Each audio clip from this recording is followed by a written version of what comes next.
রাজশাহী মহানগর ছাত্রদল সবসময় জনগণের জন্য কাজ করছে। আর 12 ফেব্রুয়ারি নির্বাচনের পর থেকে স্বাস্থ্য খাত সহ মৌলিক যে অধিকার আছে সেইটা জনগণের জন্য নিশ্চিত করার জন্য বাংলাদেশের প্রধানমন্ত্রী জনাব তারেক রহমান কাজ করে যাচ্ছে। কিন্তু আওয়ামী লীগের দোসর এখনো বিভিন্ন প্রতিষ্ঠানকে দখল করে নৈরাজ্য সৃষ্টি করার একটা পায়তারা করছে। তারই অংশ হিসেবে রাজশাহী মেডিকেলে এই ambulance syndicate, garage syndicate, trolley syndicate এগুলো সকল কিছু পরিচালনা করে আসছে। আমরা দেখেছি লাশবাহী গাড়ি, যেখানে এখান থেকে নওগাঁ ভাড়া 3 থেকে 4,000 টাকা, সেখানে রাতের অন্ধকারে থেকে তাদেরকে জিম্মি করে 8,000 টাকা ভাড়া যেতে হয়, 9,000 টাকা ভাড়া যেতে হয়, যার কাছে যেমন পারে ভাড়া আদায় করা হয়।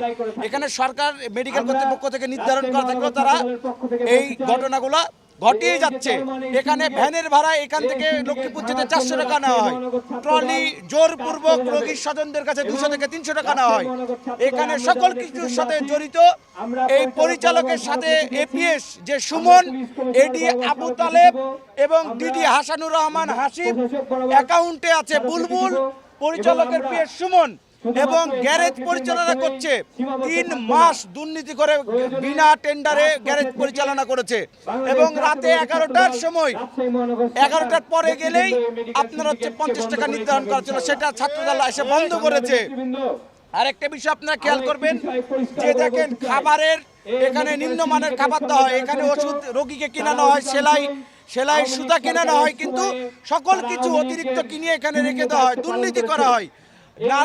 কিছু নার্স, কিছু ডাক্তার রোগীদেরকে খারাপ ব্যবহার করা হয়। আমরা সকল কিছুর অবসান চাই।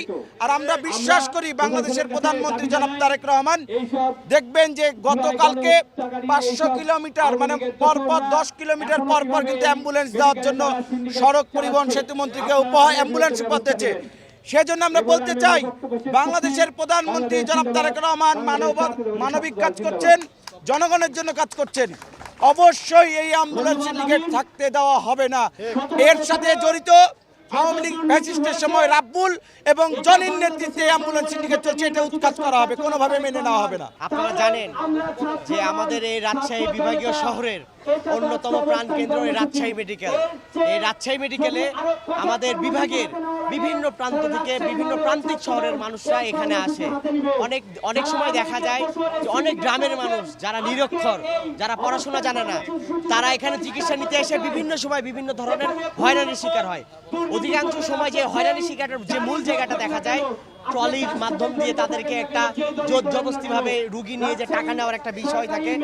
বিভিন্ন সময় দালাল চক্র দিয়ে আপনার হচ্ছে এই বিভিন্ন ওষুধ বা আদার্স যে বিষয়বস্তুগুলা সে একটা ধরনের হয়রানি হয়ে থাকে। তার চেয়ে একটা বড় যে সমস্যাটা আমরা লক্ষ্য করে দেখি যে বিভিন্ন ইন্টার্নি যারা এখানে সেবা দিয়ে থাকেন তাদের কাছ থেকে তারা বিভিন্ন ধরনের হয়রানির শিকার হয়ে থাকে চিকিৎসার কথা বলতে যেয়ে বা চিকিৎসার কোনো সেবা চাইতে যেয়ে। এটা এক ধরনের নৈরাজ্য। আমরা সাধারণ জনগণ হিসাবে আমাদের উচিত যে আমরা যে প্রতিষ্ঠানে যেই দায়িত্বে আমরা দায়িত্বরত থাকি সেটা আমাদেরকে সঠিকভাবে যথাযথভাবে দায়িত্ব পালন করা। যেখানে আমরা চিকিৎসার সেবার কথা বলি সেখানে চিকিৎসার সেবাটা সর্বোচ্চ এখানে আমাদের পূরণ করে দেওয়া উচিত। আমাদের যারা এখানে দায়িত্বপ্রাপ্ত তাদের উচিত ছিল যে আমাদের এই নিরক্ষর মানুষগুলোকে সহযোগিতা করা। এখন আপনার আরো একটি যে বড় সমস্যা দেখা গেছে ambulance syndicate.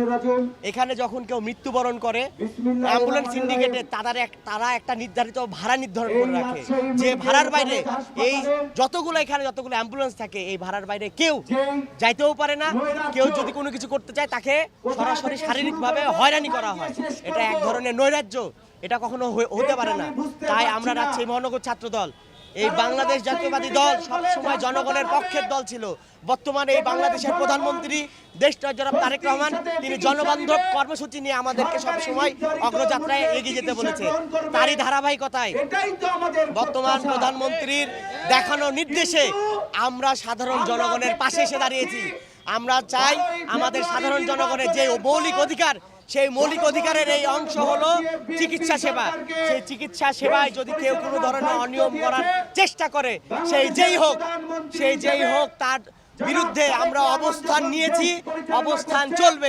Rajshahi medical college হাসপাতালে ও ট্রলি সিন্ডিকেট উৎখাত করে রিয়াদ মহানগর ছাত্রদলের সাবেক প্রচার সম্পাদক সিনিয়র যুগ্ম আহ্বায়ক বিশাল আমাদের মধ্যে নিউ গভর্নমেন্ট ডিগ্রি কলেজ ছাত্রদলের আমাদের এই হাসপাতালে আসে কিন্তু দেখি হাসপাতালে আসে।